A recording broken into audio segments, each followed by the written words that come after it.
Son 5 saniye. Kamera 1 hazır. 3, 2, 1, yayın.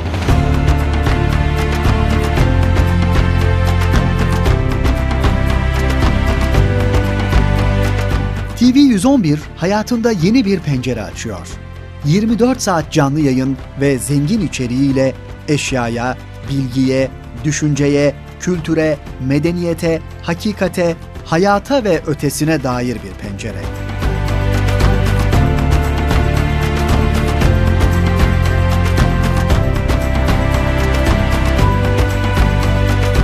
TV 111, kainatı ve Kur'an'ı Bediüzzaman'ın fikirleri ışığında okumak isteyenler için oluşturulan, yenilikçi kimliğiyle öne çıkan bir internet televizyonu.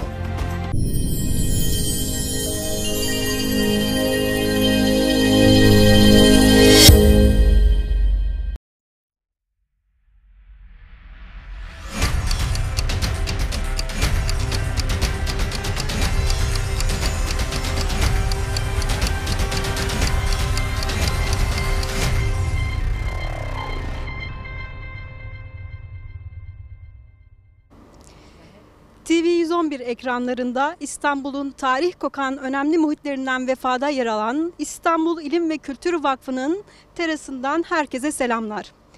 11.si düzenlenen Risale-i Nur Uluslararası Bediüzzaman Sempozyumu'nun açılış programı öncesinde dünyanın dört bir yanından akademisyenler İstanbul'a gelmeye başladılar.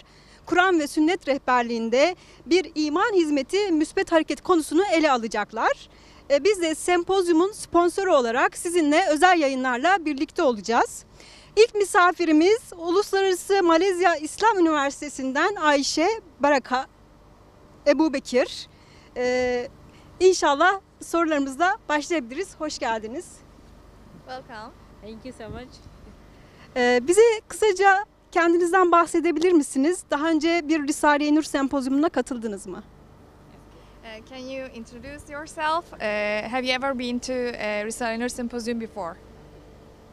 Actually, my name is Aishe Abubakr. I am a student from International Islamic University, Malaysia. I am a Nigerian, but studying in Malaysia, my PhD program. This is my first time of attending the Risale-i Nur symposium. It's my first time. I haven't attended before. This is the first time. Yeah. Bu benim ilk katılımım. Daha önce Risale-i Nur sempozyumuna katılmadım. Malezya'da doktorama çalışıyorum. Bu kadar. İkinci olarak sempozyumda sunacağınız bildiri hakkında kısaca bilgi verebilir misiniz? Aynı zamanda tezinizde sunduğunuz argümanlar ve öneriler nelerdir? Çalışmanızda müspet hareketle nasıl ilişkilendiriyorsunuz bu argümanları? Can you tell us about a bit your study? You're presenting a paper now in symposium. So, what is your main idea in your study? That's your arguments and your suggestions. My main idea, my question or my topic from the of the symposium is about the global diseases, 6 global diseases or heart diseases that are affecting the Muslim world and their remedy from the perspective of Risale-i Nur. The diseases include despair, and then Nursi suggested as a remedy to that. That is, we have hope. It's like when we look at the Muslim world, we lose hope in trying to bring back the dignity or like the superiority of Islam and the Islamic system of life.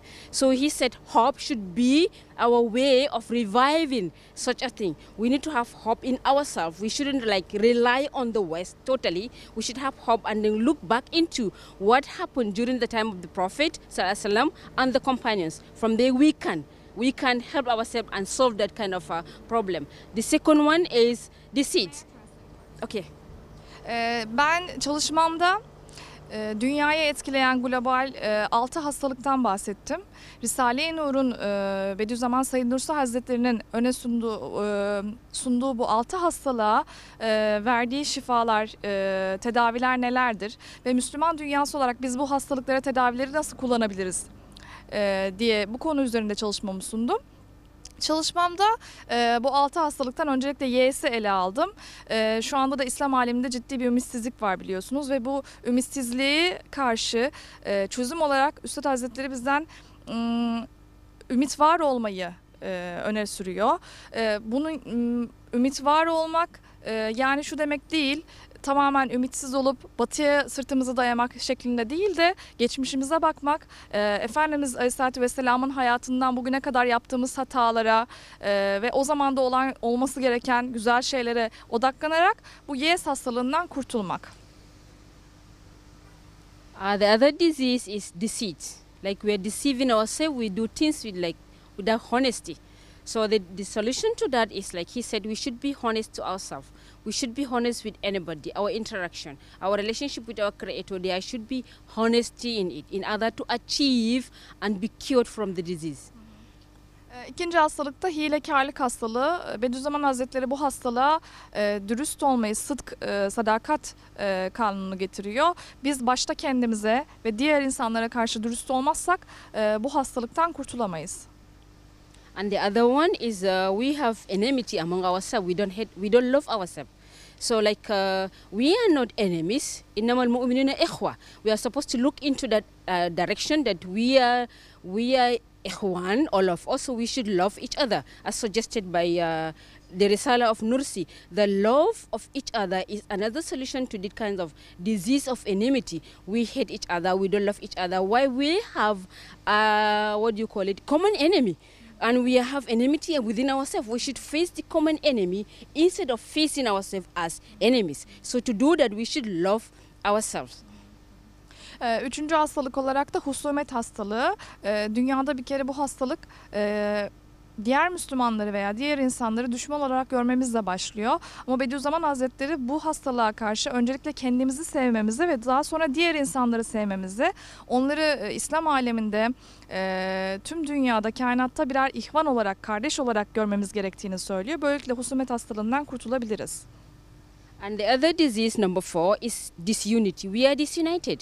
Deliberately, when we look at what happened, they divided into state, into nation, into tribes, into all this, in order to penetrate into us. Because they know, Allah says, وَاتَصِمُوا بِحَبْلِ اللَّهِ جَمِيعًا وَلَا تَفَرَّقُوا. So there is firaq in us. The division is deliberate, and we encourage it more. We are divided. I am Nigerian. I am proud to be a Nigerian. Instead of me to look at myself as a Muslim, I can be your sister. You are my sister. This is the ukhuwa of Islam. So the solution to this is وَاتَصِمُوا بِحَبْلِ اللَّهِ جَمِيعًا وَلَا تَفَرَّقُوا. Here, Bediüzzaman, he mentioned of unity. This is our strength. Unity is our strength. When we are united, there is nothing that can divide us, and nobody can penetrate in between in order to harm us. Diğer hastalık da ihtilaf hastalığı. Ben şu an bir Nijerli olarak gurur duyuyorum kendimden. Asyalı bir Müslümanım. Biz farklı milletlerden, farklı kültürlerden insanlar olarak farklılıklarımız aslında bizi bir araya getirmeli. Farklı olmamız bizleri birbirimizden ayrı düşürmemeli. Çünkü Allah bizi farklı yarattı ve bununla gurur duymalıyız. Her farklılığımızla gurur duymalıyız ve bu ihtilaf hastalığına karşı da Üstad'ın önerdiği gibi ittifakla cevap verebilmeliyiz. The other one, number 5, is despotism. Despotism in the sense that we don't have that courage. Like we are Muslims, we are united, we have something in Islam that will keep us moving. So we turn into the West, we turn into materialistic. We become materialistic in all what we are doing. He suggested Islamic dignity. We have to look at Islam as a religion, as a way of life that gives us all what we need. The quwwah from Islam. We have to look into it. So we don't look into that. So we lose that dignity. We look into ourselves like it's just Islam. So the way they portray Islam is like Islam doesn't have anything to show the world, while Islam has everything. The West flourish from Islam, because there is no way you can look at Western civilization without looking at Islamic civilization. Islamic civilization is the root of Western civilization. You look at Averroes, Avempes, they all look at what they did. They look at what we have from the Muslims before they destroy everything, and they took it away from us and they made it theirs. So we have to look within us, have the dignity within Islam, within us, and then bring it out and put it into practice in order to take care of this disease, and then be like strong. Be strong and be proud of Islam as our way of life.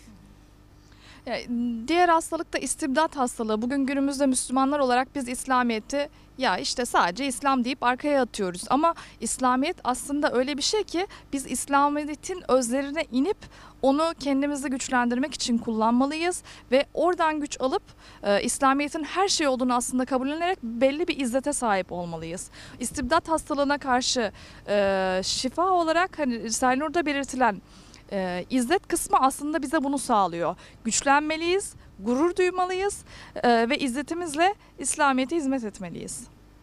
The last disease is individualism. Individualism in the sense that I'm looking at myself as an individual.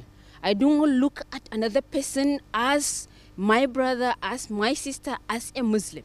Like for example, when we look at what is happening in Burma now, the Burmese are being killed by the government in Myanmar, right? They are my brothers. I have to look at them as my blood sisters or as my blood brothers, right? So we need to look into all these kind of things instead of looking at them as individuals. So I look at myself as an individual. I am just on my own. So the solution to this is consultation.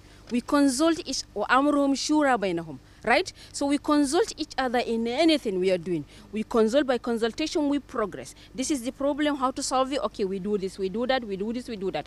Through the guidance we have the Quran and we have the way of life set by the Prophet sallallahu alaihi wasallam and the companions. They did, and we saw it, and they flourish, right? So he said the solution to this individualism problem, like my problem as a Turkish is my problem. No, we need to consult each other and look at how to solve that problem. So we need consultation, that it's a collective one. Son hastalık da ferdiyetçilik hastalığı. Bizim şu anda büyük problemlerimizden bir tanesi birbirimizden bağımsız olarak dünyayı görmemiz. Şu anda Myanmar'da mesela insanlar zulüm altında ve zulüm görüyorlar. Ben onları kendi öz kardeşim zulüm görüyormuş gibi kabullenmeli, üzülmeli ve onlarla ilgilenmeliyim, bağlantılı olmalıyım. Bu ferdiyetçilik hastalığına Risale-i Nur'da verilen çözüm meşverettir. Yani istişare ederek, konuşarak, bir arada bulunarak ben Peygamber Efendimiz Aleyhisselatü Vesselam'ın önderliğinde ve onun arkasından gelen sahabe-i kiramın yaşantısını da kendime örnek alarak hizmet dairesine devam edebilir ve bütün dünyadaki Müslüman kardeşlerimle irtibat halinde olmalıyım. Modelini kendime örnek edinmeliyim. Yes. Okay, these are the 6 diseases as like from my topic that I give the solution by the Risale-i Nur. Bunlar benim Risale-i Nur'da genel olarak çalıştığım konu. 6 hastalık ve onlara çözümleri. İkinci olarak sevgili izleyiciler, Bediüzzaman Said Nursi Hazretleri'nin İslam aleminin ayağa kalkması için gerekli olan ve yıllar önce teşhis ettiği 6 hastalığı genç bir akademisyen analiz etmiş ve acaba şunu da sorabilir misin? Risale-i Nur ve Bediüzzaman Hazretlerini tanımak, onun yaşamında ve hayatında, bölgesinde önemi nedir? Hayatında neleri değiştirmiştir? Bununla ilgili de What did it change, I mean, in your country, in your religion and your personal life to know Risale-i Nur and to know Bediüzzaman Said Nursi? What did it change in your life, in personal life, in general? When I went through his write-ups, I realized that it's all about myself, not myself as, okay, to have some changes within me as an individual. Just like as he said, the first Nursi and the second Nursi. Okay, the first Nursi is talking about general, looking at the political aspect. And then the second one is looking about, okay, the individual one should be rectified first. If I change myself as an individual, my faith, make it strong. That is the basis. To make my faith strong, my relationship with Allah should be very firm and strong one. That make me confront anything, any enemy, an outside one, because I'm able to control myself within myself. The Prophet ﷺ said when they came back from the battle, he said, we are back from the lesser battle. Now we have the greatest battle, which is jihad an-nafs. So I have to fight within myself, by myself. So if I'm able to change myself, for sure, like myself, from my family, it starts from myself and my family. My family will be rectified, for sure. then my neighbors, they will look at me and they envy and say, okay, I will do the same thing. Then it goes to the area I live and then it goes out, right? This is the beginning. That is why maybe he just look at it from the individual himself. That's why the Prophet ﷺ said the lesser jihad is physical fighting, while the greatest one is the self and the shaitan and all other kind of things attached to it. So I learned a lot from the little I read about the Risala, that it needs me as an individual to reform myself first before anybody else. Risale-i Nur'da beni en çok etkileyen şey şu oldu. Risale-i Nur'da Bediüzzaman Hazretleri'nin bahsettiği aynı o eski Said döneminden yeni Said dönemine geçiş gibi. Eski Said daha böyle genel problemlerle, daha siyasi olarak belki dünyaya bakıyordu. Ama yeni Said asıl değişimin kendi içerisinde olduğunu fark etti. Ben şunu fark ettim. Yani ben, özellikle ben, nefsimi terbiye edersem, önce kendimi terbiye edersem, daha sonra benim kendimi terbiye ettikten sonraki beni gören komşularım, kardeşlerim, ailem, en küçük daireden başlayarak bu şekilde şahsiyetimle hizmet edersem ve örnek olursam zaten dünyayı değiştirmeye başlarım. Resulullah Aleyhisselatü Vesselam'ın da hani bir hadiste bahsedildiği gibi savaştan döndüğünde diyor ki işte şimdi küçük cihattan büyük cihata geldik. Yani çünkü insanın nasıl nefsiyle olan cihadı diğer büyük cihatlardan daha ötedir, daha önemlidir. Bunu ben Risale-i Nur'da kavradım ve bu beni çok etkiledi. Son olarak yurt dışından gelmiş bir akademisyen, genç akademisyen olarak Risale-i Nur'da Türkiye'deki Risale-i Nur okuyucularına ve talebelerine bir önerisi, bir tavsiyesi var mıdır? What is your message to the people in Turkey that who reads Risale-i Nur? So what do you advise them? What is your message to them, because they will be listening to you? Okay, my message or my advice to them, they know Risala more than I do. I'm just learning Risala now, but my advice to them is they should learn more and put the Risala into practice. That is the essence of the Risala. You read it, you look at the practical aspect of it, and you practice it, more especially the individual reformation. You reform yourself first, don't look at anything. Have a firm faith between you and Allah. Establish good relationship with other fellow human. Like the Prophet ﷺ, bu'istu li'utimma makharimul akhlaq. So like you enhance your akhlaq.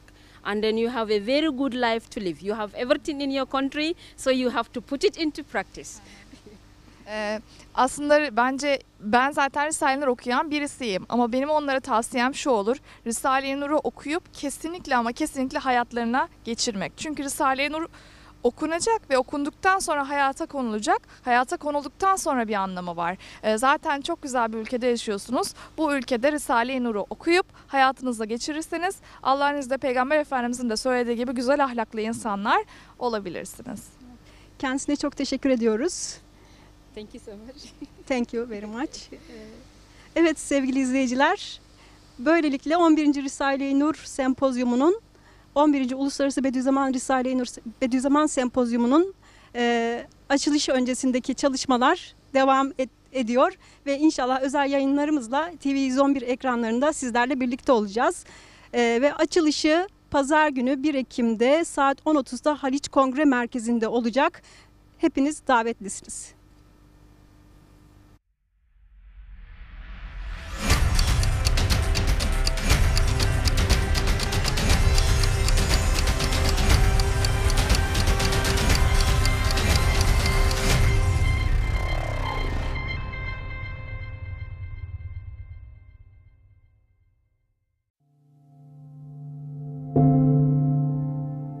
Son 5 saniye.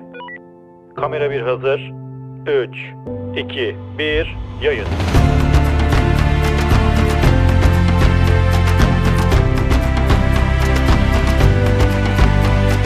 TV 111 hayatında yeni bir pencere açıyor. 24 saat canlı yayın ve zengin içeriğiyle eşyaya, bilgiye, düşünceye, kültüre, medeniyete, hakikate, hayata ve ötesine dair bir pencere.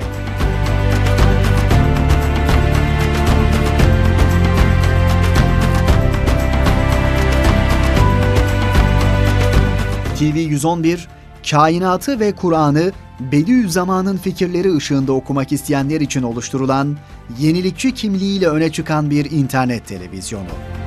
Gündelik hayatın monotonluğundan sıyrılıp kendini sıcak bir sohbetin içinde bulabilirsin. Adalette kullanılan güzellik hüsündür.